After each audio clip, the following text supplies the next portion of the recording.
Episode is coming to you from the mountains of Idlewild, California.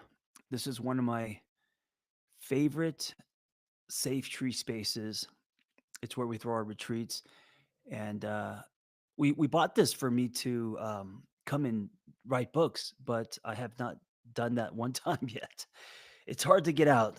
Anyway, I love the space, and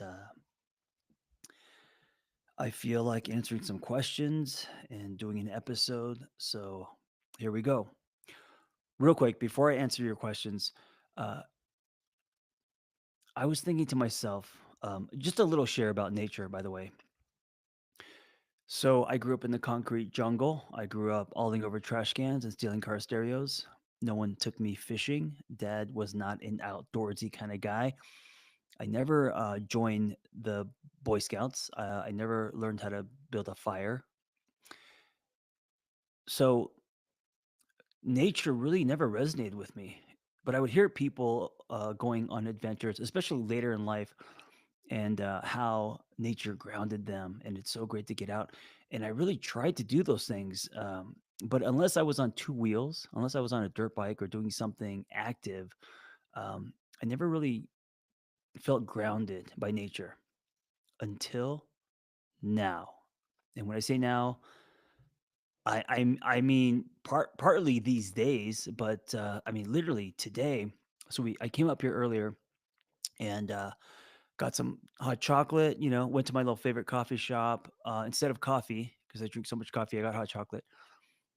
And I was thinking, me and nature used to be oil and water, but now as a 51-year-old, I'm no longer water. I've done some work, so I'm almond milk, and because I run hot, I'm warm almond milk.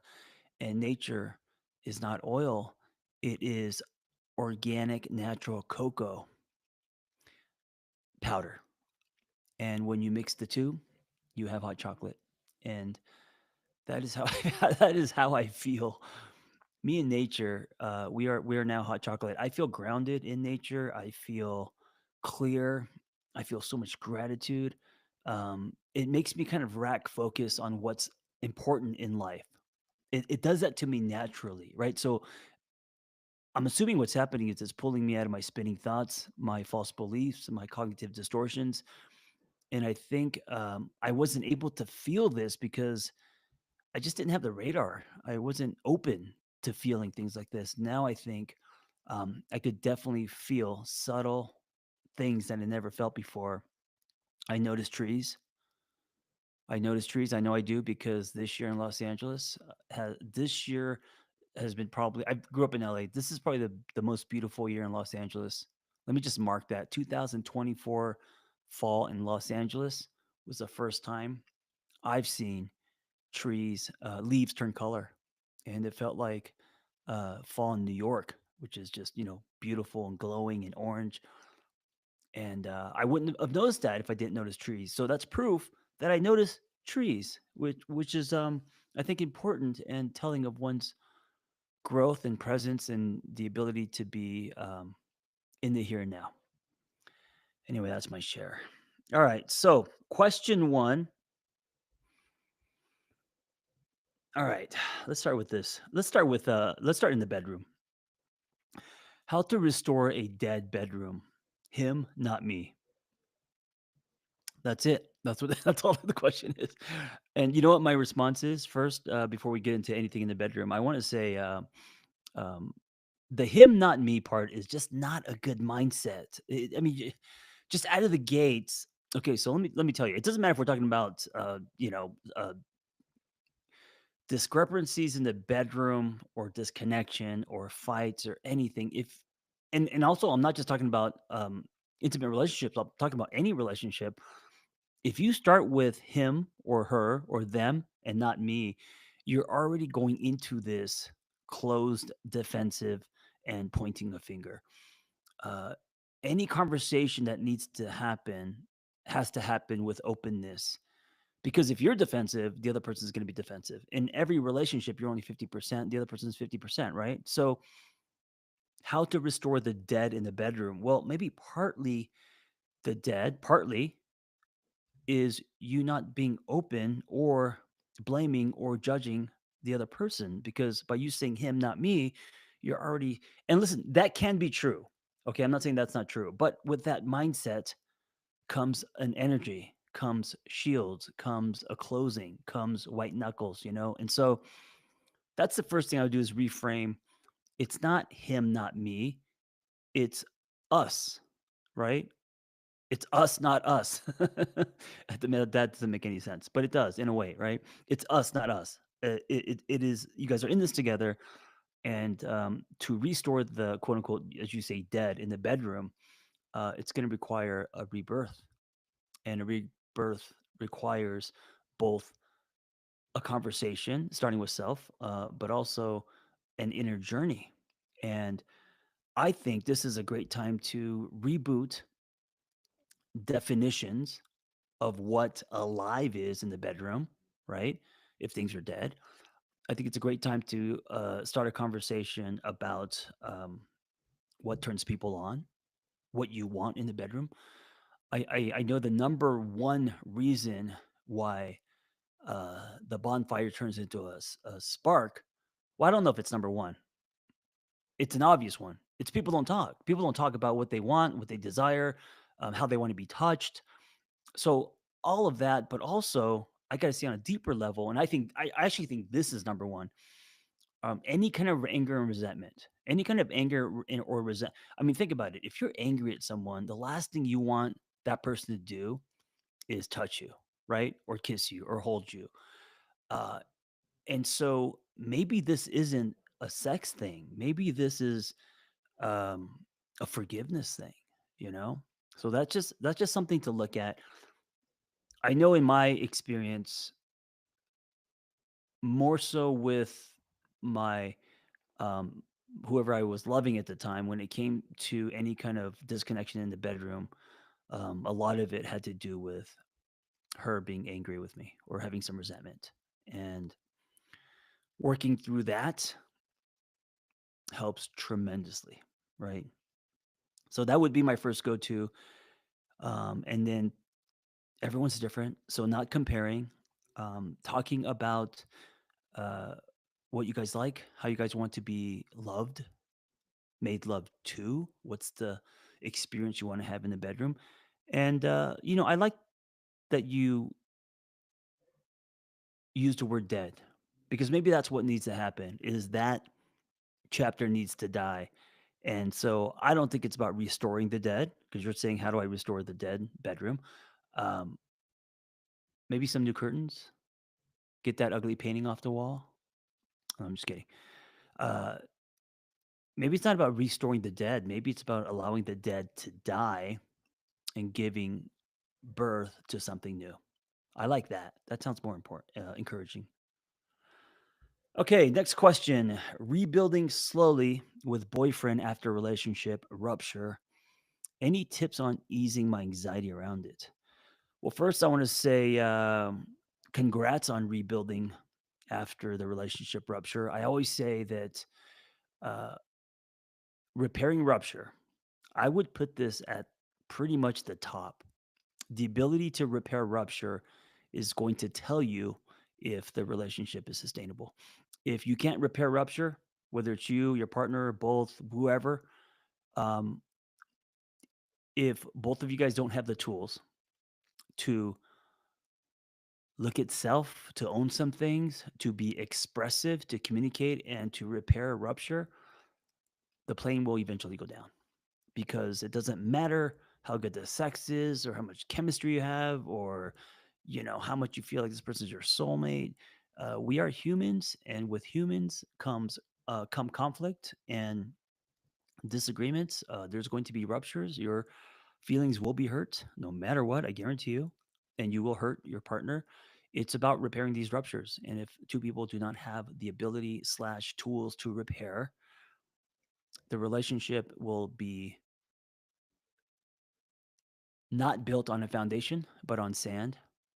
And usually, what will crumble it is a lot of anger and resentment, things that are unresolved. So, uh, tips on easing your anxiety around it. I would say, um, what is being activated in you, right? And before you start blaming, what can you own? What, and also think about patterns, right? So, like, if in your previous relationships, you're used to being activated because of conflict, and then you react instead of respond, whether that is, stonewalling or slashing tires, throwing chairs, whatever your reaction, shutting down, whatever your reaction is instead of a response, that's where the road forks. And I think if you can take your anxiety, because anxiety isn't a bad thing, it can be a marker, so take your anxiety, explore it instead of reacting, explore it, ask yourself what's happening, what's really happening, where's this coming from, and see if you can respond instead of react. See if you can put that emotional speed bump there, and know that it's a practice that is going to require reps, right? And I got to say, this what I'm talking about is, it's it's one of the biggest things when it comes to building a sustainable relationship. This is 101. This is foundational, because if two people are managing, working through, learning from their activation, right? And then from that, they are putting in reps, things that are hard. If you're an avoidant, then to lean in. If you're anxious, then to give space. Like, whatever it is that you need to do to readjust, to rewire yourself. Um, this stuff also takes a lot of reps and practice. That's what the healing is. That's where healing is going to happen. It's not through ideas. It's through two people actually saying, "This activates me. I don't know how much of it is you. I don't know how much of it is me, but let me first check on myself and look inward and see what's happening. Oh, it's coming from this and some, fatherhood wounds, or, what happened last time because my ex cheated on me, or my fear of intimacy, or, my attachment style." So when you start looking at all that, then you're like, "Oh, I understand myself better. Now I see what's happening. I've also created distance because I could see what's happening, which helps me from the reaction and the high emotions. Okay, now I could come into this and take more ownership. Now I can be honest with self and you, because before I would just go into it loaded with reaction, and I would be judging you and telling you it's your fault and here's how you need to change." And think about it. If two people are doing that, the magnets flip. But if two people are actually saying, "Hey, here's where it's coming from, and I'm realizing this is why I said these things, or this is why I'm feeling this way. Just want to share it with you." Um, Now it's a conversation. Now you're creating a bridge, right? Now shields are coming down, and through this process, we are building trust. And through this process, we are discovering more about each other and love. You know, and this is how we swim toward the corrective experience.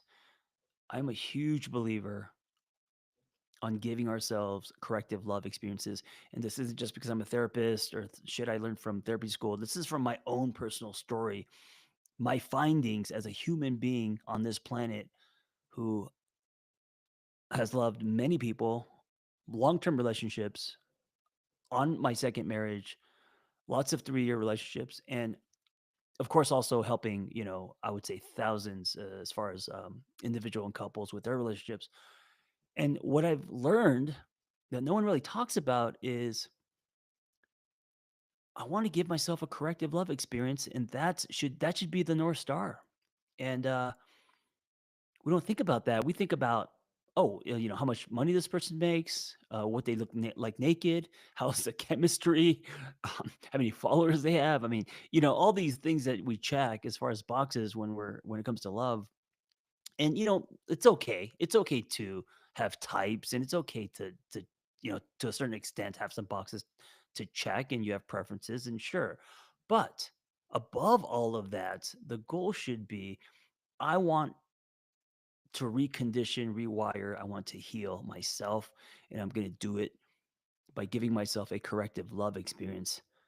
I'm contributing to how corrective that love experience is going to be, because if your ass is toxic and just tracing old patterns, you may never give yourself a corrective love experience, even if you chose quote unquote someone perfect, because you're fucking it up. So here is what I bring to the table, contributing to a corrective love experience. And then from what I know and how I'm wired and what I know is good for me, here's who I want to pick because I believe this person has the tools, the ability, the energy, the intention to create this kind of space for me. And together, we will create a new love experience that starts to eclipse the old.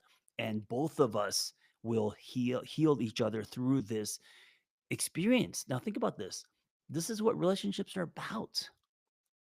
Now, of course, there's also a good time. Of course, there's also adventure and sex and eating out and whatever you want out of life with your partner. That's great, sure. But ultimately, if us loving another person or many people gets us to heal not only ourselves but each other, think about that concept.